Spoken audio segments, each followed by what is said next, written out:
Ella fue humillada públicamente y excluida de la familia. Pero lo que no sabía era que el juego estaba a punto de cambiar. Acompaña el viaje de Isadora, la joven que transformó el rechazo en un legado de esperanza. Antes de comenzar la historia, te invito a suscribirte al canal. Eso nos motiva a seguir compartiendo nuevas historias. El cielo de Curitiba estaba gris, como si el propio clima lamentara la partida de Alexandre Vasconcelos, uno de los empresarios más importantes del sector hotelero del país. Autos de lujo formaban una procesión ordenada en la entrada del cementerio Parque das Rosas.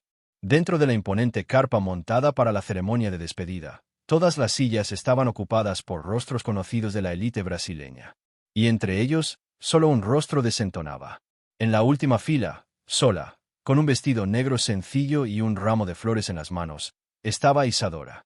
Negra, de rasgos delicados, postura erguida y ojos llenos de lágrimas, parecía invisible.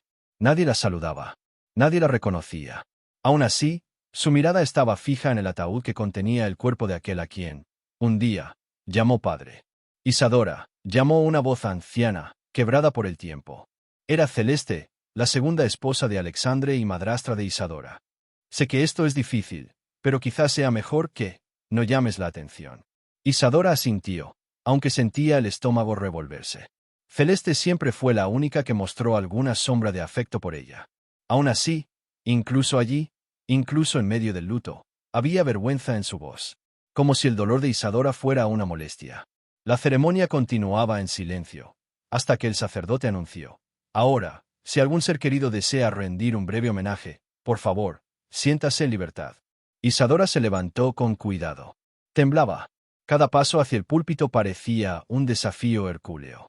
Respiró hondo, apretando el papel que había escrito la noche anterior. Pero al tocar el micrófono, fue interrumpida por una voz cortante. Eso no es necesario. Todos se voltearon. En la primera fila, vestido con un traje a medida, estaba Raúl Vasconcelos, el primogénito de Alexandre. A su lado, la hermana menor, Bianca, sostenía un pañuelo de encaje blanco con teatralidad. El funeral de nuestro padre es un momento íntimo.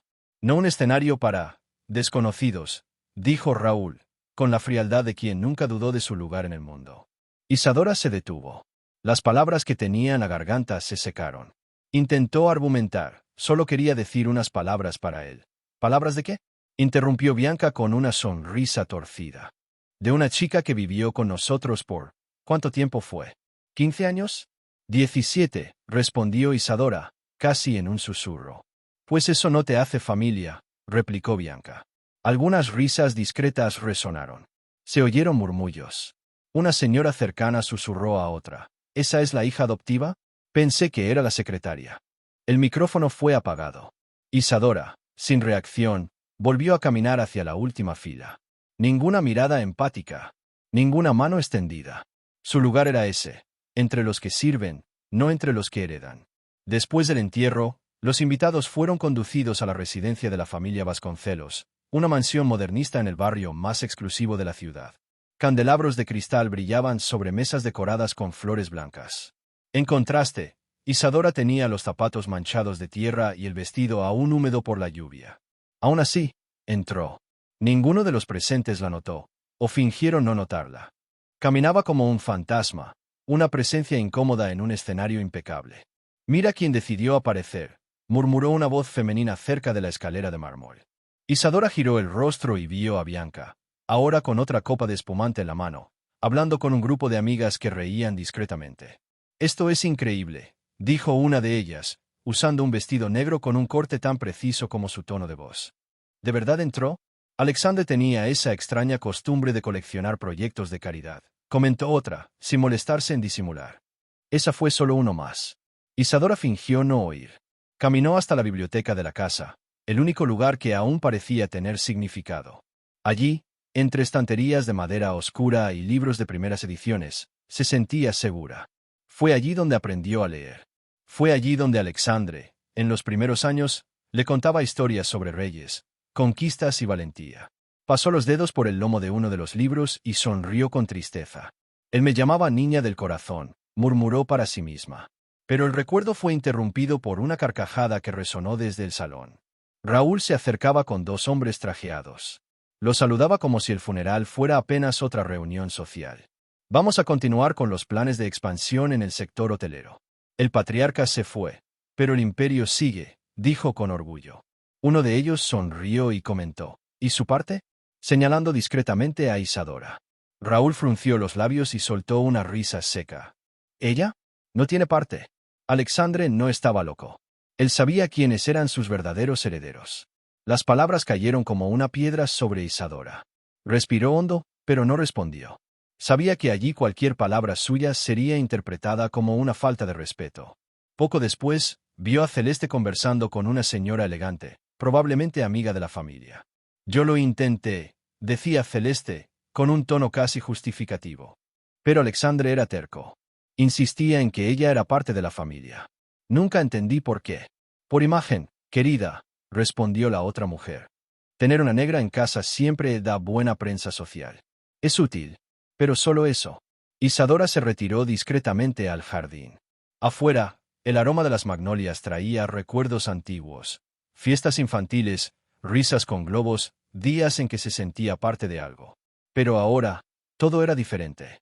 Estaba a punto de volver adentro cuando sintió una presencia detrás de sí.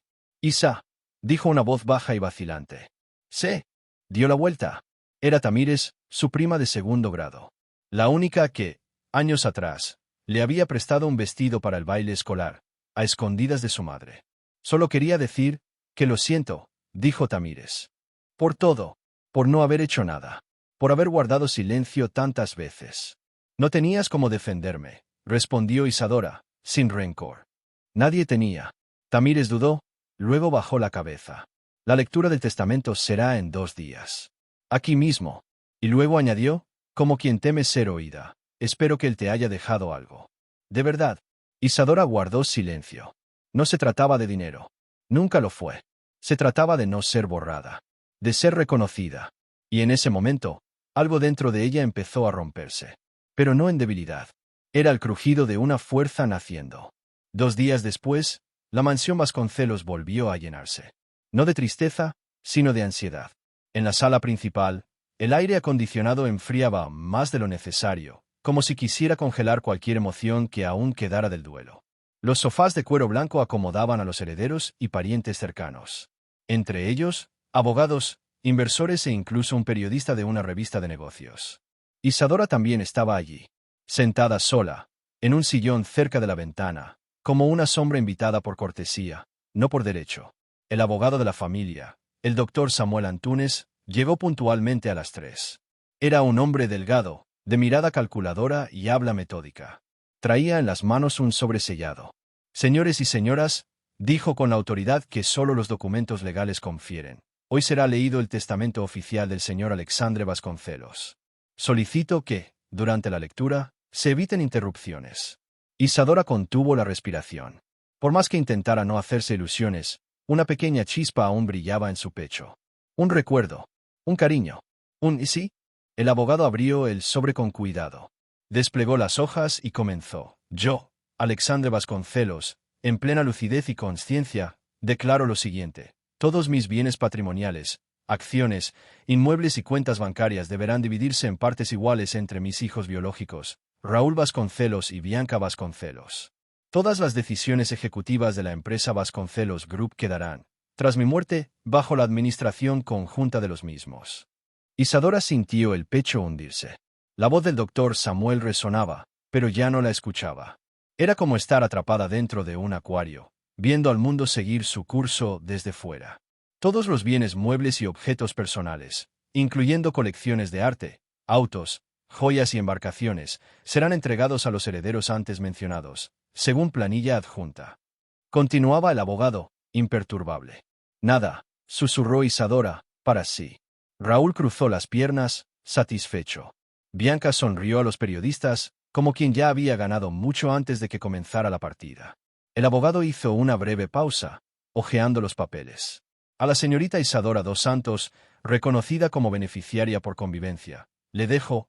Isadora alzó la mirada. Un silencio súbito se apoderó de la sala. Todos escucharon ese nombre. Todos la miraron. Una cantidad simbólica de 30.000 reales, a título de gratitud por los servicios y la compañía prestados durante mi vida. Fue como un golpe seco. No era una herencia. Era una propina. La vergüenza fue mayor que el dolor. Este es el contenido íntegro del testamento público registrado en notaría. Cualquier impugnación deberá presentarse judicialmente dentro de los plazos legales. Concluyó el doctor Samuel, cerrando la carpeta.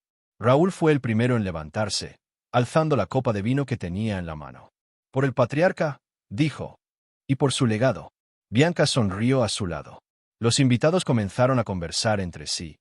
Algunos se dirigieron al bufete instalado en la terraza. Isadora permaneció allí, inmóvil. Los ojos vidriosos, pero secos. Como si ya no tuviera fuerzas ni para el luto. Tamire se acercó en silencio. Lo siento mucho, dijo, sincera. Te merecías más. Isadora miró a su prima, pero no respondió. No quería seguir oyendo que lo sentían. Quería justicia. Quería verdad. Quería paz. Se levantó despacio y salió por la puerta trasera. Caminó por el jardín con pasos cortos. Las flores estaban vivas, el césped impecable. Todo exactamente como le gustaba a Alexandre. Menos ella. Ella ya no pertenecía a ese lugar. Al llegar a la puerta lateral, sintió vibrar el celular. Un mensaje de un número desconocido. Señorita Isadora. Mi nombre es Attila Vieira. Fui abogado personal del señor Alexandre en asuntos confidenciales. Necesito hablar con usted. Hoy. En privado. Hay algo que necesita saber. El corazón de Isadora se aceleró. Un nuevo nombre. Un nuevo abogado. Y una nueva esperanza. Esa misma noche, tras dejar la mansión de los Vasconcelos, Isadora caminó por las calles de Curitiba sin rumbo. La ciudad parecía aún más fría de lo habitual. El viento le cortaba el rostro, pero ni lo notaba. Aún estaba anestesiada. 30.000 reales. Ni una casa, ni una carta. Nada que probara que Alexandre la amó, o siquiera la consideró. Pero el mensaje de aquel hombre, Attila Vieira, seguía latiendo en su mente. A las 9, llegó a la dirección que él le había enviado, un edificio discreto en el centro histórico de la ciudad. Una oficina antigua, con ventanas de madera y una escalera de caracol. Subió, vacilante, hasta el tercer piso. Allí fue recibida por un señor de cabello blanco, postura recta y mirada atenta. «Señorita Isadora», dijo él, levantándose. «Es un honor conocerla. Por favor, pase». Ella asintió, sin poder ocultar el cansancio en su rostro. «Fui contratado por el señor Alexandre para asuntos que no tenían relación con la empresa ni con la familia. Oficial», explicó Attila, apartando una silla para ella. «Me pidió total confidencialidad. Por eso, solo ahora puedo hablar con usted». Isadora se sentó en silencio. Su cuerpo temblaba, pero sus ojos estaban firmes. «¿Y por qué yo?», preguntó. «Porque él sabía que nadie más la defendería. Ni siquiera la justicia», respondió el abogado, con una sinceridad cortante. «Confiaba en que, al morir, usted sería tratada como un capricho, como una caridad de fachada». Isadora tragó saliva. Tenía razón. Attila abrió el cajón de su escritorio y sacó un sobre grueso, sellado a mano. «Aquí está», dijo, colocando el objeto frente a ella. «Un testamento particular, firmado por él hace 8 meses. Con testigos. Reconocido en notaría, pero mantenido fuera de los registros principales por solicitud del propio Alexandre». «¿Por qué?», susurró Isadora. «Porque sabía que, si se revelaba antes del momento correcto, podría ser impugnado, destruido o incluso invalidado. Alexandre era un hombre de visión, pero conocía bien a los suyos. Su hijo, Raúl, no dudaría ni un segundo en borrar ese documento de la existencia». Isadora abrió el sobre con cuidado. Le temblaban las manos. Dentro, una carta escrita a mano. La letra era inconfundible. «Isadora, mi niña del corazón, tal vez ya no esté aquí cuando leas esto. Pero quiero que sepas lo que nunca supe decirte bien en vida. Te amé. Te amé como a una hija, desde el primer día en que tomaste mi dedo con tu manita diminuta y sonreíste, sin siquiera saber dónde estabas. El mundo fue cruel contigo, y yo fui cobarde. Debería haberte defendido más. Debería haber gritado al mundo cuánto significabas para mí. Pero dejo aquí, con este testamento, no solo mis bienes, sino mi confianza y mi fe en ti. La casa de campo en Antonina es tuya. La cuenta personal, con un saldo superior a 12 millones de reales, es tuya. Y más que eso, te dejo todos mis diarios, donde está registrada la verdadera historia de nuestra familia. Haz con ellos lo que desees, hija mía. Con amor eterno, Alexandre Vasconcelos». Isadora se dejó caer en la silla. El aire parecía más liviano, pero sus ojos estaban pesados. El dolor, por fin, se deslizaba en forma de lágrimas silenciosas. ¿Esto es real?, murmuró. Absolutamente real. Y legítimo, respondió Átila. Será un proceso complicado, pero podemos registrar este testamento. Tardará, quizás meses, pero nadie podrá quitártelo. ¿Y ellos lo sabrán?, preguntó, refiriéndose a Raúl y Bianca. Átila hizo una pausa. Aún no. Y eso puede ser tu mayor ventaja. Isadora asintió. Por primera vez, sentía que tenía algo en las manos. Algo concreto. Un pedazo de dignidad, de memoria, de justicia. Al salir de la oficina, el viento seguía soplando frío. Pero dentro de ella, una llama se encendía. Sabía lo que debía hacer. 3 días después, Isadora regresó a la mansión Vasconcelos. No fue invitada. Tampoco avisó que vendría. Pero necesitaba enfrentar ese lugar una última vez. Y quizás, confrontar algo más que paredes y retratos.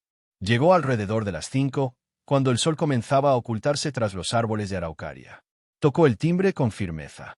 Fue la antigua ama de llaves, doña Nair, quien abrió la puerta. Se detuvo por un momento, sorprendida, pero no dijo nada. Simplemente hizo espacio para que Isadora entrara. La casa estaba en silencio. Ese silencio extraño, tenso, que solo existe cuando hay demasiados secretos flotando entre los pasillos. Están en el despacho, susurró Nair, bajando la mirada. Estaban discutiendo con el contador. Isadora asintió y caminó por el vestíbulo principal. A cada paso, los recuerdos surgían como sombras. Ella, a los 6 años, resbalando en el piso encerado. A los 12, escondida bajo la escalera para escuchar conversaciones prohibidas. A los 17, siendo rechazada de la fiesta de cumpleaños de Raúl. Nada de eso había sido olvidado. Solo enterrado. Llegó a la puerta del despacho y golpeó 2 veces. Escuchó pasos. Raúl abrió. «¿Qué haces aquí?», dijo con irritación. «Ya no eres empleada de esta casa, ¿lo recuerdas?». «Nunca lo fui», respondió Isadora con calma. Bianca estaba sentada en la mesa de reuniones, hojeando documentos. Al ver a Isadora, bufó. ¿La caridad se convirtió en fantasma ahora? Isadora mantuvo el tono firme. «Vine a recoger mis cosas personales. Están en la habitación del fondo, donde me dejaron durante años». Raúl rió. «¿De verdad quieres seguir con esta actuación? ¿30.000 no te bastaron? ¿Ahora vas a demandarnos?». «No vine a pedir nada, Raúl. Ni a justificarme». «Entonces, ¿por qué viniste?». Isadora lo miró a los ojos. «Porque esta casa tiene mucho más de mí de lo que imaginas. Y lo descubrirán muy pronto». Raúl intentó reír de nuevo, pero había algo en su postura que titubeaba. Bianca se levantó. «Si esto es una amenaza, tenemos abogados mucho mejores de los que tú puedas pagar». Isadora sonrió. Una sonrisa breve, pero cargada de verdad. «Yo también tengo uno. Y el mío no miente». Se dio la vuelta y caminó por el pasillo. Raúl, sorprendido, intentó decir algo, pero las palabras no le salieron. Bianca apretó los puños con fuerza. En el camino hacia su antigua habitación, Isadora pasó frente a los retratos de la pared. Alexandre con Bianca en brazos, Raúl recibiendo medallas, Celeste en cenas de gala. Ninguna imagen suya. Pero ya no necesitaba eso. En el cuarto del fondo, donde durante años durmió en un colchón pegado a la pared, sus cosas aún estaban allí. Un cuaderno de dibujos, un álbum con fotos escolares y un sobreviejo con cartas que Alexandre le escribía cuando viajaba. Los recogió con cuidado. Un pequeño tesoro entre ruinas. Al salir, doña Nair la esperaba en la puerta con un paquete entre las manos. «Tu guitarra», dijo en voz baja. «La escondí cuando supe que Raúl iba a tirarla. Pensé que aún la querrías». Isadora tomó el instrumento con ambas manos, como si fuera frágil. «Gracias. Él te amaba, Isadora», susurró Nair. «Solo que no tuvo el valor de demostrarlo ante todos». «Lo sé. Y ahora ellos también lo sabrán». Salió de la casa sin mirar atrás. Ya no necesitaba la aprobación de nadie allí. En sus manos tenía recuerdos, pruebas y un testamento que valía más que cualquier joya heredada. En el taxi de regreso a casa, abrió el cuaderno viejo. Dentro, encontró una foto olvidada, ella y Alexandre sentados junto al lago de la casa de campo. Él sonreía. Ella también. Esa imagen, simple y real, decía más que cualquier testamento. Pero ahora era hora de actuar. Antonina amaneció con una niebla baja y olor a tierra mojada. El taxi se detuvo frente al antiguo portón de hierro cubierto de enredaderas. Allí estaba, la casa de campo de los Vasconcelos. Olvidada por años, ignorada en las últimas reuniones familiares, como una reliquia que ya nadie valoraba. Pero para Isadora, ese lugar lo era todo. Empujó el portón con suavidad. El sonido del metal oxidado rompió el silencio de la mañana. El jardín estaba parcialmente cubierto de maleza, pero aún conservaba rastros de belleza. Una azalea solitaria florecía cerca del porche, valiente, como si la esperara. La llave antigua que Átila le entregó encajó a la perfección. Al girarla, la cerradura cedió sin dificultad. Isadora entró. El olor a madera húmeda y eucalipto la envolvió como un abrazo antiguo. Allí estaban los muebles que recordaba de la infancia. El sofá de cuero verde, el sillón gastado donde Alexandre leía los domingos, la alfombra manchada de vino de la noche en que él rió hasta llorar por un chiste malo de ella. En el pasillo lateral había un armario empotrado. Y dentro, exactamente donde Átila había indicado, una caja de madera con cierre de bronce. Isadora la retiró con cuidado y la colocó sobre la mesa del salón. La abrió. Dentro había 6 cuadernos de tapa negra, cada uno con un número en letras doradas, I, 2, 3, 4, V, B. Los diarios de Alexandre. Personales, jamás mostrados a nadie. Abrió el primero. Año 2002. Hoy Celeste me dijo que estoy loco. Que traer a esa niña del orfanato público a nuestra casa es cosa de un hombre en crisis de la mediana edad. Tal vez tenga razón. Pero cuando vi esos ojos negros, asustados, solitarios, vi mi infancia. Vi un reflejo de lo que nunca pude ser. Isadora tiene solo 3 años. Y ya sabe lo que es ser ignorada por todos. Yo lo sé bien. Solo que ella aún tiene una oportunidad. Isadora se llevó la mano a la boca. El llanto vino lento, sincero, como si una represa se hubiera roto. Continuó leyendo. Los demás creen que lo hago por vanidad. Por las cámaras. Por la imagen de la empresa. No saben de las noches en que ella se despierta gritando por pesadillas y solo se calma al oír mi voz. La acuno como si fuera mía. ¿Por qué lo es? Hoy Raúl me dijo que esta fase pasará. Que Isadora es solo un capricho. Que pronto me daré cuenta de que no encaja con nuestra familia. Estuve a punto de abofetearlo. Bianca la llama, la sombra del pasillo. Celeste finge no oír. Pero cuando veo a Isadora dormir, sé que es el único pedazo de mí que tiene sentido. Cada página era un registro doloroso, íntimo, de un hombre dividido entre el poder y el afecto. Entre la vergüenza pública y el coraje privado. Al final del tercer diario, Alexandre narraba con detalle el día en que intentó formalizar la adopción, pero fue bloqueado por presiones familiares. Y cómo, al darse cuenta de que nunca tendría apoyo, decidió protegerla en silencio. En el último volumen, escrito pocos meses antes de su muerte, escribió: si tuviera más tiempo, lo habría dicho en voz alta. Habría enfrentado a Raúl, habría enfrentado al mundo. Pero le dejo esta historia. Estos escritos. Estos pedazos de mí. Porque si la verdad no cabe en los pasillos de la mansión, que florezca aquí, entre árboles y silencios honestos. Isadora cerró los diarios y respiró hondo. Ahora tenía pruebas. Ahora tenía la verdad. Y más que todo, ahora tenía su nombre grabado en la memoria de quien más importaba. Se levantó y salió al jardín. El sol había atravesado la niebla y brillaba sobre el lago detrás de la casa. El reflejo en el agua era sereno. Era la primera vez en semanas que sentía paz. Pero esa paz sería breve. Porque Isadora sabía, lo que venía no era venganza. Era reconstrucción. Y no lo haría sola. Pocas semanas después, Isadora reapareció, ya no como la chica de la última fila, sino como la mujer detrás de una noticia que recorrería el país. Hija de crianza de Alexandre Vasconcelos anuncia creación de fundación con fortuna heredada. El enfoque será la educación de jóvenes negros en situación de vulnerabilidad. El anuncio se hizo discretamente, a través de una rueda de prensa convocada por Átila. La mayoría esperaba un escándalo, o una tentativa de impugnar el testamento oficial. Pero lo que encontraron fue una mujer serena, firme, con un discurso imposible de ignorar. Isadora entró al salón de un pequeño hotel en el centro de Curitiba con un vestido azul oscuro y el cabello recogido en un moño elegante. No era ostentación. Era dignidad. «Buenas tardes», dijo ella, al frente del atril, con los diarios de su padre en las manos. «Hoy no estoy aquí para disputar espacio, herencia ni nombre. Estoy aquí para honrar el amor de un hombre que tuvo el valor de quererme incluso cuando el mundo le decía que no debía hacerlo». Algunos reporteros anotaban frenéticamente. Otros simplemente observaban, curiosos. Alexandre Vasconcelos no dejó solo hoteles, acciones y mansiones. También dejó palabras. Palabras que nunca tuvo tiempo, ni libertad, de decir en voz alta.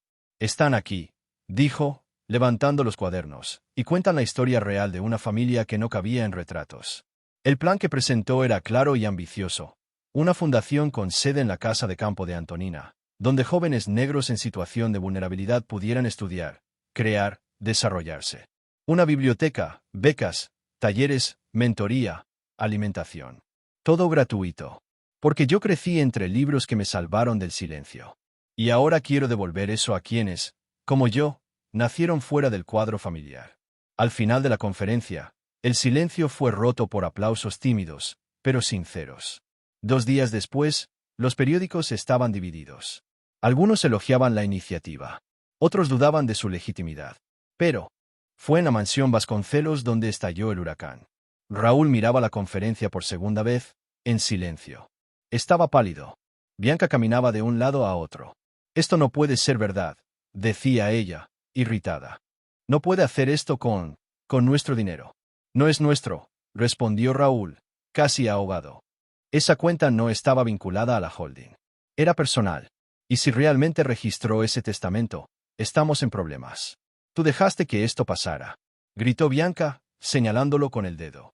Siempre pensaste que ella era solo una sombra más. Y mírala ahora. La llaman heredera. Heredará, Raúl. Voy a resolver esto. Aunque tenga que impugnar cada línea de ese testamento, dijo él, con los ojos entrecerrados. Ella no va a destruir el nombre de nuestra familia. Bianca rió, amarga. Querido, ella no destruyó nada. Solo mostró lo que siempre estuvo podrido. Mientras tanto, Isadora recibía una avalancha de mensajes. De jóvenes. De madres. De maestros. De desconocidos. Nunca pensé que alguien como yo pudiera heredar algo más que dolor. Gracias por hacer lo que tanta gente rica nunca pensó en hacer. Mi hijo vio tu conferencia y dijo, ella se parece a mí, punto. Pero entre todos los mensajes, hubo uno que la hizo detenerse. Era un correo electrónico de una mujer llamada Joana, asistente legal de una antigua notaría en Sao Paulo. Estimada Isadora, trabajé con su padre, Alexandre, en 1996, cuando aún era solo un empresario en ascenso. Hay un documento que quizás le interese, y que puede cambiarlo todo. Era el comienzo de algo aún mayor. Isadora viajó a Sao Paulo al día siguiente. La curiosidad ya no era solo un impulso, era un llamado. Necesitaba entender qué quería mostrarle Joana, la antigua empleada del registro civil. La oficina estaba en el centro de la ciudad, en un edificio antiguo de 3 pisos. El ascensor no funcionaba, e Isadora subió por las escaleras, peldaño a peldaño, como quien escala su propio pasado. Joana la recibió con una sonrisa respetuosa. Era una mujer de poco más de 60 años, con el cabello corto y ojos que parecían haber visto demasiado. Yo acompañaba a Alexandre en aquella época, dijo, guiando a Isadora hasta una sala al fondo. Él era mucho más sensible de lo que aparentaba. Y había una joven, una mujer llamada Rosa. El corazón de Isadora latió con más fuerza. ¿Rosa? Sí. Trabajaba en uno de los hoteles del grupo. Era camarera. Tímida. Inteligente. Negra, como tú. Los dos tuvieron una relación breve. Muy discreta, pero intensa. Joana sacó un sobre de una carpeta antigua y lo colocó delante de ella. Esta es el acta de nacimiento original de una niña registrada en 1999. La madre, Rosa Cristina dos Santos. El padre, Campo en Blanco. Pero, junto a esto, hay una escritura privada firmada por Alexandre Vasconcelos. Reconocida aquí, en este registro. Isadora abrió el documento. Estaba escrito a mano, en un papel antiguo, con sello y firma notarial. La letra era de él. Yo, Alexandre Vasconcelos, declaro, bajo responsabilidad legal y personal, que asumo la responsabilidad civil y afectiva sobre la niña llamada Isadora Cristina dos Santos, hija de Rosa Cristina, nacida el 6 de abril de 1999. Declaro también que, por motivos de seguridad y estabilidad familiar, esta paternidad se mantendrá en confidencialidad pública. Me comprometo a proveer sustento, educación, abrigo y acompañamiento integral hasta su mayoría de edad. Las manos de Isadora temblaban. Era como encontrar la última pieza de un rompecabezas. Él era tu padre, Isadora, dijo Joana con suavidad. Biológicamente. Pero eligió protegerte de su propio apellido. Por la presión de la familia. Por la imagen de la empresa. Y porque Rosa desapareció. ¿Ella? ¿Ella murió? Preguntó Isadora, tragando saliva. No lo sabemos. Desapareció meses después del parto. Dicen que fue presionada para salir del país. Otros, que fue amenazada. Alexandre nunca habló de eso. Solo regresó de un viaje contigo en brazos. Dijo que había adoptado a una niña de un orfanato. Isadora se sentó lentamente. El suelo parecía moverse. Entonces, todo esto, la casa, los diarios, el testamento secreto, todo tenía sentido. Él intentó protegerte como pudo, dijo Johanna. Pero ahora tienes algo más fuerte que cualquier herencia, la verdad. Y eso vale más que cualquier patrimonio. De regreso a Curitiba, Isadora sostenía los documentos contra el pecho. El pasado, que siempre había estado fragmentado, ahora se completaba. Alexandre no la había elegido por caridad. Ella era su sangre, su carne. Hija, al llegar a casa, llamó a Átila. Convocó una nueva rueda de prensa. Esta vez, sería diferente. Brasil necesitaba conocer la verdad que había estado oculta por más de 20 años. La conferencia fue marcada para una mañana de lunes, en un pequeño teatro en el centro de Curitiba. La sala estaba llena. Cámaras de emisoras nacionales posicionadas. Micrófonos alineados. Y un murmullo ansioso flotaba en el aire. Isadora apareció vestida de blanco, como si quisiera romper de una vez con el luto y los años de silencio. A su lado, Átila, serio, discreto. Y más al fondo, Johanna, con las manos cruzadas sobre el regazo y la mirada firme. Isadora subió al escenario con pasos seguros. Esta vez, no era solo una invitada. Era la protagonista. El público guardó silencio cuando se encendieron los focos. Buenos días a todos, comenzó, con voz firme. Hace algunos meses me despedí de un hombre que, a pesar de todo, fue la presencia más sólida de mi vida. Y hoy estoy aquí para contar una historia que él nunca tuvo el coraje, o el tiempo, de contar. Las primeras imágenes aparecieron en la pantalla, fragmentos de los diarios de Alexandre, palabras subrayadas, fechas. Alexandre Vasconcelos fue más que un empresario. Fue un hombre de contradicciones. Vivió dividido entre la herencia que construyó y los muros que permitió que otros levantaran a su alrededor. Las imágenes cambiaron a fotos de la casa de campo. Luego, documentos de él. Registro de Sao Paulo. El nombre de Rosa Cristina dos Santos apareció, seguido del acta de nacimiento de Isadora. Rosa fue mi madre. Alexandre fue mi padre. Biológico. Y por miedo, cobardía o amor mal comprendido, lo mantuvo en secreto durante más de 2 décadas. Un suspiro colectivo recorrió la sala. Las cámaras disparaban. Los micrófonos se acercaban. Hoy, con los documentos que presentamos, mi identidad ya no es una duda. Y mi presencia en esta familia ya no es una excepción. Es un hecho. Legal, afectivo y ahora, público. Johanna subió al escenario, junto con Átila. El abogado entregó una carpeta con copias autenticadas de los documentos a manos de la prensa. Este reconocimiento no cambia el pasado, dijo Isadora, mirando directamente a la lente de la cámara principal. Pero cambia el futuro. No solo el mío, sino el de todos los que crecen oyendo que no son de verdad. Que no pertenecen. Que solo son parte de la decoración. El público, que hasta entonces había permanecido en silencio, comenzó a aplaudir. Primero tímidamente, luego con más fuerza. Isadora esperó a que el sonido disminuyera. La Fundación Rosa Cristina será oficialmente inaugurada la próxima semana. Y no llevará el apellido Vasconcelos. Porque ese apellido, aunque me pertenece por derecho, no define quién soy. Pausa. Mi nombre es Isadora Cristina dos Santos. Hija de Alexandre. Hija de Rosa. Y dueña de mi historia. Los aplausos ahora eran de pie. Los periodistas se empujaban para registrar todo. Al fondo, Johanna lloraba discretamente. Mientras tanto, al otro lado de la ciudad, Raúl veía todo desde el televisor de la sala de la mansión. La copa de vino se le cayó de la mano sin que lo notara. Bianca apagó el televisor con rabia, pero ya era demasiado tarde. El país ya sabía. En los días siguientes, Isadora siguió recibiendo mensajes, invitaciones, preguntas, homenajes. Pero no era eso lo que la movía. Lo que latía dentro de ella era la certeza de que, por primera vez, su existencia era incuestionable. Una mañana, al abrir el portón de la casa de campo, ahora sede de la Fundación Rosa Cristina, vio una fila tímida de jóvenes esperando para inscribirse. Eran chicos y chicas de ojos atentos, negros como ella, con mochilas sencillas y sueños más grandes de lo que el mundo estaba acostumbrado a soportar. Los recibió uno por uno. Escuchó historias. Sonrió. Ofreció libros, pan caliente, papel y voz. En la pared de la sala principal, mandó colgar un retrato.